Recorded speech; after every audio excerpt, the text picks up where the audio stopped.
let's talk about. There's two. I want to move on to the United game, but more important than the United game, do you lot think it's a red card? That's all I wanted to ask you lot. He gripped man's neck, bro. Oh wow. Oh wow. Like he's got man in missionary, bro. He gripped his neck, bro. What about from that other angle where you can clearly see it's his collar, not his neck? Still got man in missionary, bro. Gripped his neck, bro. So you're saying missionary is gripping neck? I mean, no, I'm not. Don't do that, Chris.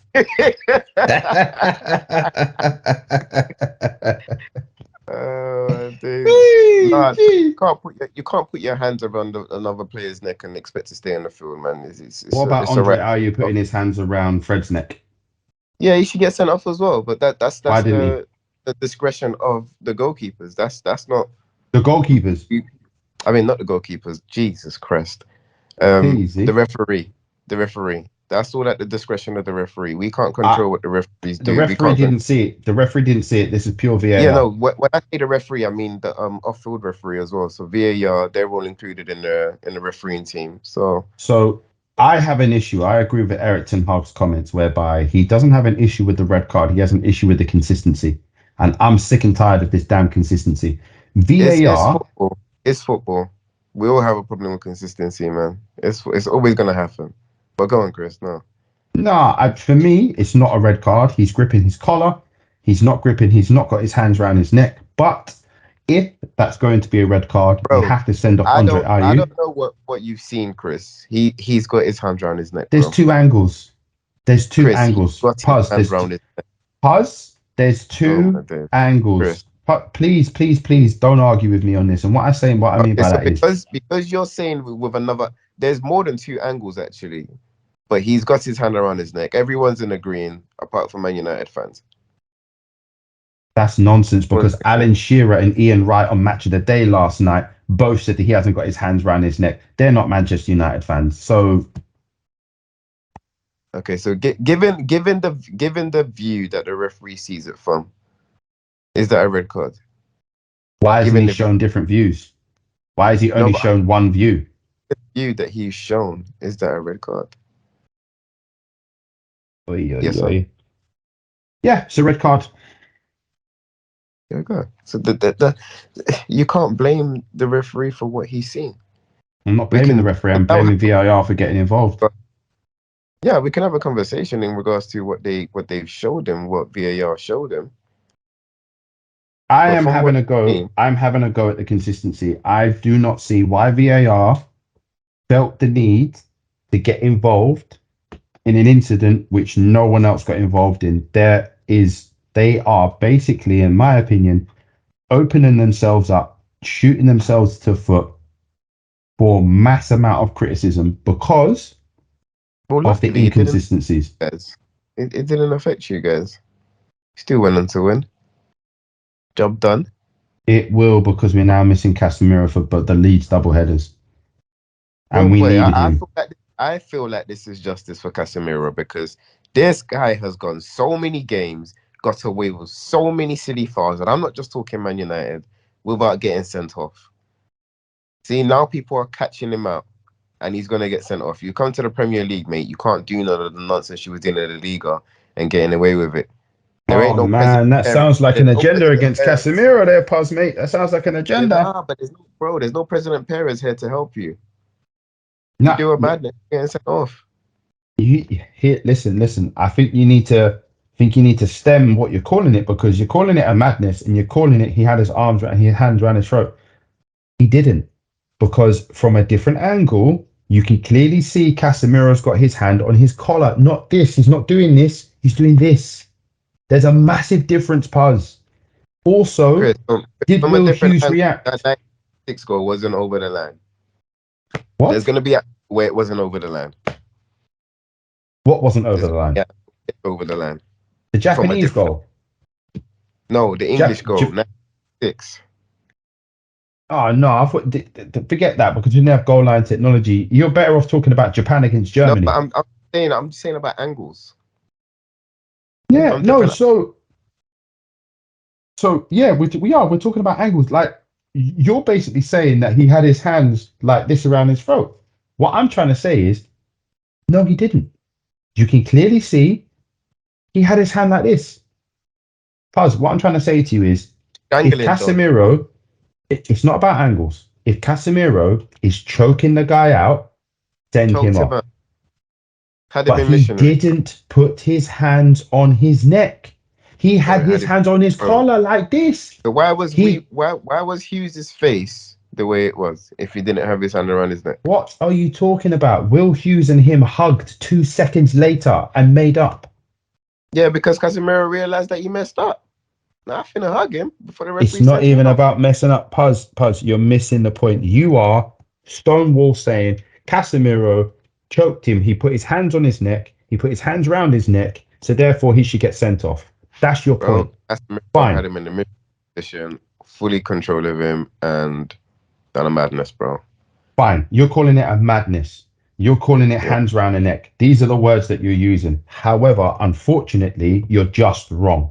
You're just wrong because number Based one, on that you he have did seen, not have his hands around his neck. Fact. He based had on it on his collar. It's not what based I've on that. seen, Puz. It's not what I've seen. It's not what I've seen. These are facts. There's a massive difference. Is my hand on my head? Yes. If you look at me from here, is my hand on my head? Yes. My hand on my head? Yes. Is my hand on my head? No. Facts. All right, Is so two plus two four? put both your hands on your collar, both your hands. No, no. Okay, so that's what Casemiro did. Is that what he did? That's Yes. what he should have done if he had both his hands on the collar. That's what he. Wow, Chris, Puz. Puz, that let's. is You what know he what? had. We're He we're had gonna his put hand we're on gonna his put the collar image like up. this. I'm gonna put the Anyway, image up anyway, for people. whatever. There's no image, bro, because when you do a still image, it looks like he's got his hand. He doesn't. You think he's got his hands like this. He's got his hands on his collar like this. Anyway, it doesn't even matter. The point is, I don't care. Red card, You fine. do. Cool. Not what I'm trying to say is. What I'm trying to say is that's not even the reason why I'm angry. Red card, Why? fine. Andre Ayew, who did do this to Fred, didn't get sent off. Why? Had the powers protecting them, man. Fair enough. I'm joking. I'm joking. No, but that's Nah. fine. That's fine. No, I accept that answer. I accept that answer more than anything that anyone's going to say to me. Anyway, yeah, you're right. We won the game. Martinez for me was man of the match. 4 crucial blocks in the game. Absolute dog. I can see why Arsenal wanted him. We overpaid for Martinez by about £15 million, but he's looking every part the £60 million defender that we bought because 54 mil, but with add-ons. I mean, that is a Absolutely going immense. today's market for someone like that, anyway. Now, yeah. But from where he was, no. Like, if what's his name?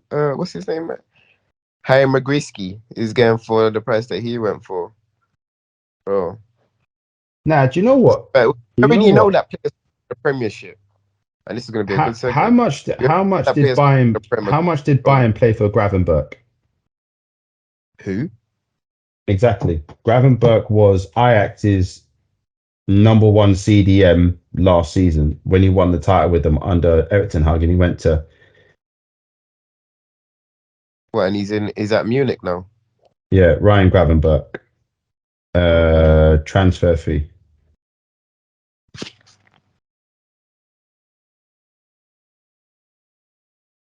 Midfielder German, Klaus 30th of June.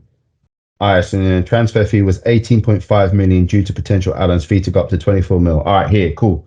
So Ajax's best midfielder cost 18.5 million pounds from Bayern Munich. From Bayern Munich, bought him for that much, right? Now, Yeah, but that's the UK tax or the British tax or whatever the hell they call it. no, what I'm trying to say to you is I'm blaming Manchester United. We should not. How much did you lot originally offer Ajax for Martinez? Wasn't it 35 mil? Something small, something light. Cool.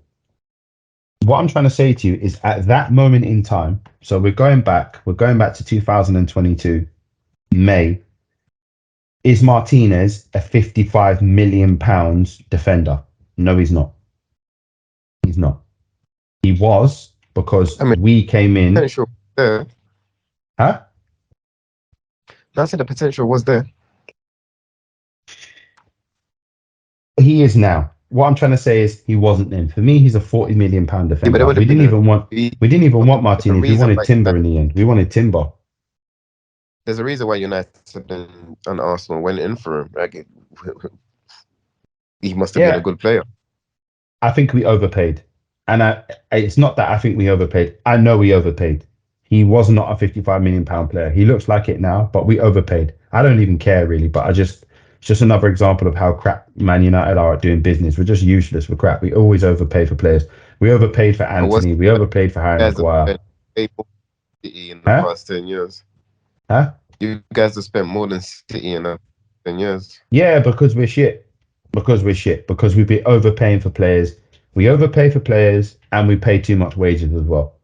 Like Jadon Sancho is on nearly You know, you 300k a guys week. have, with all the Chelsea incomings, you guys still have a higher wage bill than Chelsea. I Much know higher wage. because the way the clubs run, shit. Let's not go Crazy. into it. Let's not go into it. I'm going to get triggered. Let's not go into it. I personally think last season under Ole Gunnar Solskjaer and in recent years, Manchester United lose that game. I think we're showing a resilience. I think we're showing a determination, and I think Eric Ten Hag is getting a really good tune out of this team. There is a togetherness in the team, and even though we lost Casemiro for the last 20 minutes, I still wasn't. I didn't think we were going to lose that game. I was still confident that we Don't would you win feel that game. that Casemiro's lack of discipline might cost you guys? What do you think? I think his lack of discipline might cost you guys going forward. If he keeps doing silly things to get bookings and red cards, like he needs to know he can't do what he was doing in the league over here. No, no, you're not wrong. It's something that he needs to work on, but I think you got to be careful. I think these players play on the edge. And I don't want to tell Yeah, Casemiro but with when it came respect, to Shaq, everyone was getting onto him like, "Oh, why is Shaq always doing this?" And but because Xhaka didn't exactly back it up with brilliant performances. That's why. So Casemiro, in my opinion, is the best centre defensive midfielder, one of, if not in the world, in the Premier League at the moment. I think his performance levels are immense. I think he's our best player. Um, and yeah, because of the level that he's playing at, every now and again you're going to get the red mist. We used to say it about Wayne Rooney a lot. If Wayne Rooney can temper his can cool his temper, he'd be a better player. I disagree. I think Wayne Rooney needed to play on the edge. Wayne Rooney needed that red mist sometimes to come down, and I think it brought out the best in him. I personally would not try and calm I beg Casemiro to down. differ. Huh? And I said, I beg to differ. Cost England. But what I'm trying to say to you is you're gonna get it. It's a viable risk. I think if you try and calm Casemiro down at the expense of losing the player that he is for the sake of disciplinary issues, it's not worth it. I'd rather keep Casemiro as he is with the risk of disciplinary issues and have him perform at that level than try and like calm it down. Like he needs to be playing at like that high tempo. He needs to be playing at that level.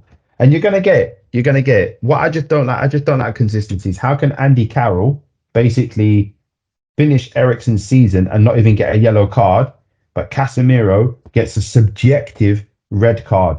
It's just ridiculous. Anyway, it's just stupid. I wanted to talk about something, but I really think we need Sim for this. Where is he?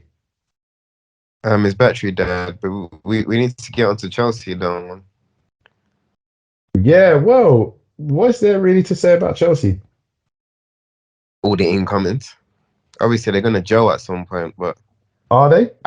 I don't think it's gonna work in the long term because you're gonna have an unsettled dressing room unless you can shift at least 7 players in the summer. You're gonna have a very unsettled dressing room next season.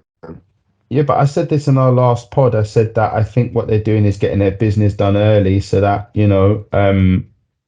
in the summer now they can sell like 5, 6, 7 players and they don't have to bring in replacements because they've bought them all now. So Mukiela, Badashil, Mudric, obviously João Felix is going to go back.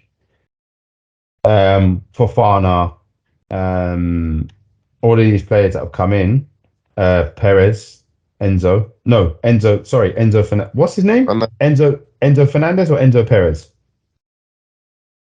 Enzo Fernandez, bro. Enzo Perez Yeah, plays for a sorry, my different bad. team. My bad. So all of these players that they brought in, um, they won't be doing much. They won't be bringing more players in the summer. I think they will. They need a striker. I don't know who. Well, what about Mukele and oh no, they've got Nkuku coming in the summer Is he for a the strike option. striker they need? He's not a number 9, but they've got in terms of players that can play that role, they've got Mukele, they've got Fofana, and now they'll have Nkuku, Havertz. Havertz can definitely not play that role, as we've seen and as we keep seeing.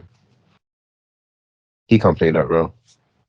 Yeah, They just but need to give up. well, if anything, the only player that's been linked to them heavily, which would do that sort of thing, is Osman. And to be fair, I'd love for us to go for Osman, but I think if Chelsea go for Osman, they'll get him. Yep, they put him in an 8-year contract, man. Exactly. And he's come from he's actually come from the trenches, so he's gonna try and secure his family. Yeah, 100%. Calcedo tried to do. Or Salcedo, however you pronounce his name. It's going to take a while to gel. Fulham are no pushover. Fulham are having a fantastic season. They're actually above Chelsea, best team in West London. No, Brentford are the best team in West London right now. Yeah, I was going to say Arsenal are the best team in London at the moment, but 100%. No, I think Fulham are a good team, and I think if you sleep on Fulham, you'll get punished. They've obviously got a class striker in Mitrovic. I think their defense is solid. I think Ream at the back reads the game really, really well, and Tom Kearney as well. They've got a solid team. They've got a solid 11, and I think Chelsea played. Just going to have a look actually as to how long they had in between.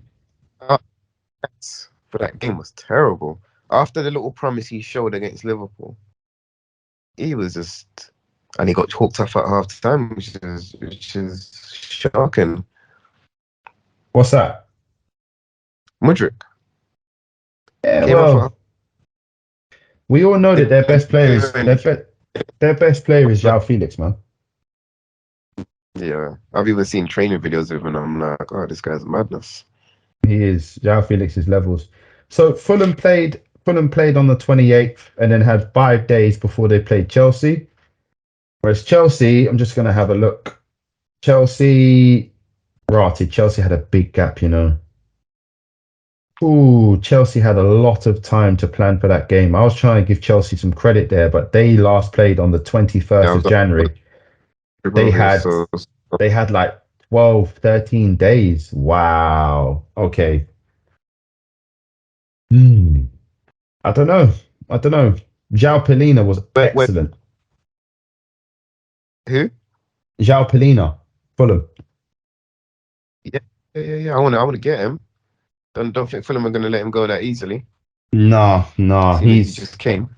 Yeah, he's a quality player. I mean, teams like maybe not Newcastle, but teams like players like Bruno Guimaraes and Paulina, they're going to be tapped up by well, not actually tapped up because that's not good, but bigger teams are going to be after them next season. So I would say they've struggled to hold them, but probably not Bruno Guimaraes. If you were Newcastle, you just give Bruno whatever he wants because he's arguably their best player and he's part of that project right now. He's not going nowhere, man. Yeah, he's not going nowhere. Newcastle are going to be challenging. So 4 of the last 5 that they've drawn. They've drawn 4 of the last 5. Still haven't lost. No, they haven't. I think West Ham did well, gave them a good game. Like I said, I was quite shocked. That Aguerd, that Moroccan midfield, that Moroccan defender had a really good game. He was excellent yesterday. Man of the match performance from him. Yeah. So Chelsea, I just think the transition in it. Obviously, they've got an absolute wealth of players now. I mean, you've got people like Sterling and Koulibaly on the bench. Do you know what I mean? Like, silly, I, silly, silly I riches think they're now. getting rid of Sterling. Bro, he I came in think for they're getting 50 rid of million Sterling. pound. I know it's weird. But what they're doing is weird. You've bought like 3, 4 players in each position, like, and I don't they're all understand it, good man. players. So Like how are you going to keep them Sterling, all happy? It's a myth. It's impossible. ideally, Sterling's a multi-winning winger. yeah. How are you dropping Sterling for Mudryk? I don't get that.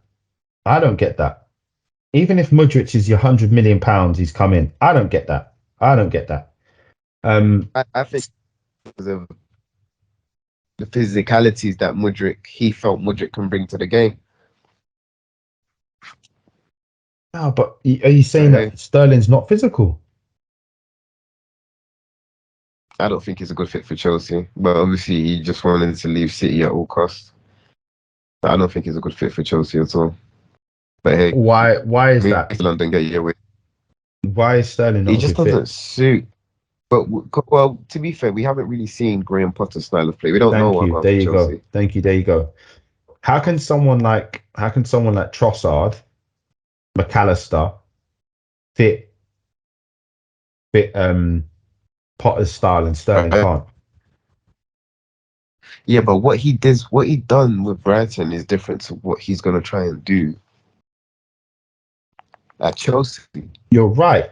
At Brighton, Graham Potter played a front press counter-attacking team. He would press from the front and try and win the ball back early and hurt you. Whereas Chelsea have to be a dominant team. Chelsea are the team that have to hold the ball, dominate the ball, 60, 70% possession, and score loads of goals because that's what's expected of them now. So who's more suited to that style? Sterling. Sterling has Yeah, just come from a team who plays on the edge, who plays like Barcelona. They have all 11 players in the opposition half, rotating the ball and moving it quickly, camped on the edge of the opposition's box, finding tight spaces, intricate passing, creating space, overlapping runs, dropping in deep, receiving. Sterling's that player. How the fuck does he not fit? yeah, but yeah, that's we have to see what Potter is doing going forward because right now we ain't We finna don't know know. what that Gabby. No, I feel like this stinks of Tottenham after they sold Bale. Do you remember? yeah, because of that infamous picture. Yeah, I get it. Yeah, They yeah. all, And and then, that was a nonsense. And I think the yeah, but only one. we didn't really know those players as well as we do these. No, Those are bro. To be hands. honest, you say that. I don't like Mudryk wasn't anyone Irias. Mudryk wasn't anyone before. Like No, we knew who he was. I you knew who knew he who he was. was. You knew who he was because you're Arsenal fans. But no one knows who Mudryk was. No, even You even know, before the speculation, bro. If you watch the like Champions League, yeah. But don't forget Mudryk only had a handful of games for Shakhtar. Like, so this season, basically, Mudryk has come through. This season, I don't know half those players. I don't know Fofana. I don't know Mukiele. I don't know. I know about Gusto. I know about Gusto because at the start of the season, when Man United were talking about right backs, I was talking about Gusto because Gusto is. I was talking about Gusto and I was talking about Frimpong from Leverkusen, yeah, as right backs that we should bring in for replacements of Wan-Bissaka. But Mandan don't know about Gusto, Fofana, Mukiele. Obviously we know about João Felix. No, I, bro, pause. We don't know half these players, bro. yeah, we gotta see what they do. We You gotta gotta see see what what they they do. do, man. Sim, we were just talking about the Chelsea games. Nice to have you back. What were your thoughts on the Chelsea game? What are your thoughts on Chelsea in general? We're not going to know the full picture with Chelsea onto next season, I personally think. But So one thing I what? would say, yeah, I think Todd Bowley is definitely planning without Graham Potter, though. I feel like Graham Potter is Well, definitely not in charge. publicly backed him, Pardon? even though he's come out and publicly backed him. Nah. I think, I personally think, they are preparing life without Graham Potter. That's why they For buy who? so many players. Jose Mourinho. I don't know who, but I feel like he's got enough depth there to say any top manager that wants to come and manage Chelsea, this is what you have to play with. Ooh, don't think he's going for Zinedine. He might be. Yeah, Zinedine's the one. Yeah, but Zinedine said he'll never manage in England because he doesn't want to learn English. The guy knows English anyway, man. But he doesn't want to learn Yeah, English. but he never. Yeah, but that's not my words. Those are his words. Nah, man. When he was being linked to the France job, and they basically said, "Would you manage in any other league? Would you manage in the Premier League?" And he said, "I don't know English." He was joking. He's like, I'm not going to make the Yeah, but accent." He's like, "I don't know English." that bag make you learn English quick. Real quick. Amen. And he's definitely not getting the France job because they just come out and gave Didier Deschamps an extension on his contract. So, Oh boy, I'd love to see Zizi and he can manage that dressing room as well. In fact, 100%. all of those players would just they'd bow down to Zizi. Yeah. That's Potter's problem. I don't think the players respect him. Well, we'll see in it. We'll see because we've just not seen Yeah. anything. We've not seen enough. Mark my words. Remember, I've told you not this. You as well, Paz. By the end of the season, if Chelsea are not in Europe, they are getting rid of Graham Potter. I'm telling you this. What when you say Europe, you're talking about Europa League as well, yeah? Europa, bro. Europa or Champions League. They're getting rid of him. All right, we heard it here first, and an exclusive prediction from the Everyday Fan channel from Sin. Cool. What was you gonna say? All right, lads.